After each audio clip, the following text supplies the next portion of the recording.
Alright, this is Paul from the Outdoor Adventure, and I'm thinking about doing a short backpacking trip and trying out an emergency very light backpacking setup. What I'm using is my coastal foam pad. As well, I've got over here an emergency bag and some cordage, and then finally a little bit of tape to tie it on. And the idea is kind of like the three-season quilts for backpacking.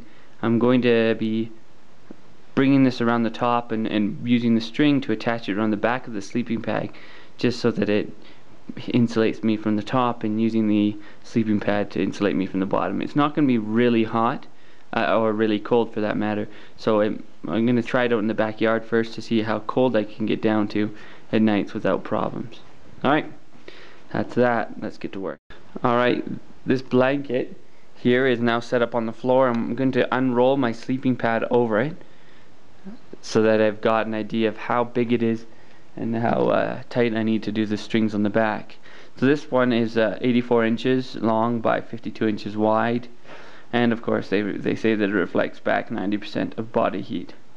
Alright, now what I've done is I've taken the bottom, and as you can see I've taped the bottom shut. So I folded in about 4 inches on the bottom, and then I folded in the edges, and then I taped the corners. Now, just to show you, because of the size of my sleeping bag, I'm overlapping about 2.5 inches on over the edge of the sleeping pad, sorry. And then I'm going to take my tape and my string, and I'm going to bring it across just to make sure that it holds the this underneath the pad, so I don't lose any heat between the sleeping pad and the emergency blanket. Alright, so I've placed 5 different strings across the back there. As you can see with this one, it's been taped on.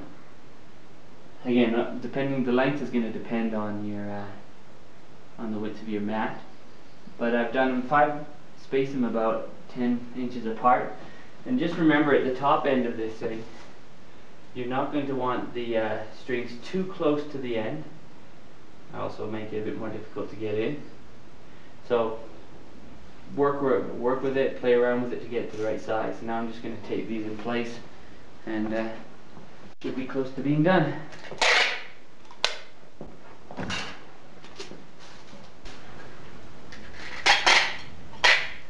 I'm just using regular packing tape to do this. To give you an idea, I picked up a pack of 10 of these emergency blankets on eBay for $10. So, while it's not maybe a super long-term solution for some climates, in my situation where I didn't bring my sleeping bag down to Olivia, it might just work. Alright, so we're done. It's all taped up, and I'm going to carefully roll this over.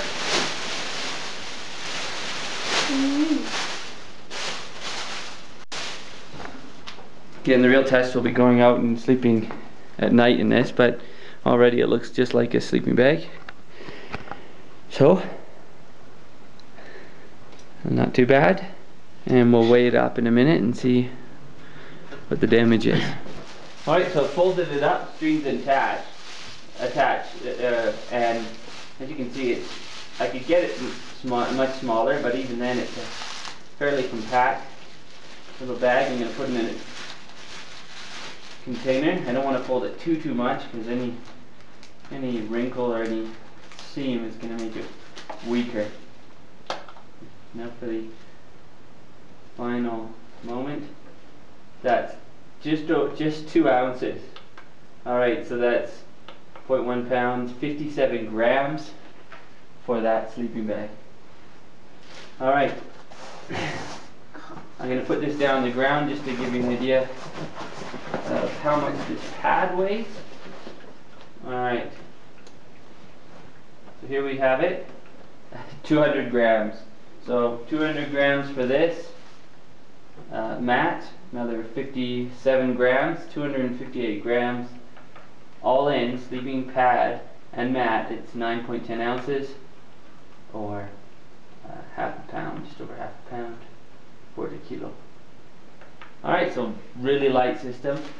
This is closed out foam, so it's not the smallest thing, but incredibly light. Try it out tonight, I think, and if it works out well, then I might take it on my trip. Alright, so I'm gonna have to try it out, of course. See if it's too tight or too loose or what.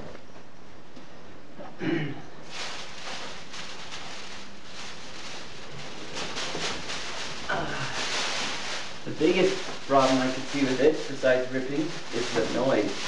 Okay. If you're one of those people who doesn't move much, you'll be alright.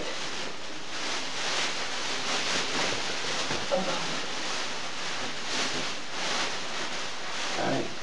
So, even with it rolled over, my feet are at the end,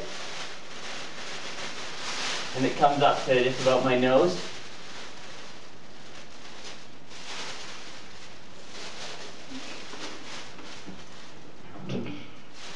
So there you go.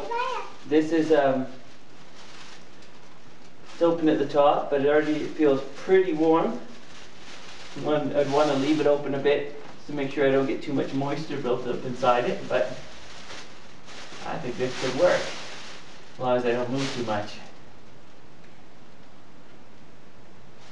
Alright. Well, that's Paul and the outdoor adventure on your own small, super light backpacking sleeping bag. I guess it's not for all weather, but I'm sure it would do a pretty good job. Alright, here I am. It's 11:30 at night. I'm just going to set up the emergency blanket and mat out here on the backyard, and I'll see how cold it gets. If it gets too cold at night, and whenever I wake up, I'll check the thermometer and see what it's like outside, and I'll tell you how comfortable I was. Alright, well, I don't think you can see in the backyard when I set this up, but if so, no, it doesn't look like you can see. Alright, here we are. We're set up. I've got my mat in there, and I've got my my emergency blanket. I don't know if the temperature's right. It says it's down to 15 degrees at the moment, but I think it's actually a lot cooler than that. I've got to wait till this thermometer adjusts. Alright. Give it a bit more time before I come out here to actually sleep in here. Hopefully no creepy crawlies come in. Alright. Here we are. Now I'm just wearing normal clothes. I've got some wool socks on, a pair of jeans, a microfleece sweater over a t-shirt, and that's all I've got. I've also got a toque on that I'm wearing. It's incredibly bright out here. It's a clear night, so it should get cool. I'm in La Paz, Bolivia right now. It's about 3,200 meters. I'll have to put on the video how much that is in feet. We're used to the altitude, but it does get cool at night, that's for sure. And all I can hear right now is drumming. It's been going on all evening. I don't know where it's coming from. Hope it's not another protest. Alright, my thermometer says it's down to 10 degrees right now. It's 11:40 at night. 10.8 degrees. Alright, here I am. 1 a.m. It's getting down to 3 degrees Celsius, so just above freezing. Up until about 6 or 7 degrees I was actually pretty fine, but now when it's getting cool, there's two problems. One limit the moisture, this humidity. This doesn't breathe at all, and that's just becoming a really big problem. Keeping my body cool. And if I leave it open, then it just doesn't insulate well enough at the top to keep me warm. So it does an okay job down to 7 degrees, 10 degrees would be fine in this thing, but just that much cooler, and it's a bit much. So I think I'm going inside now. I'm done here.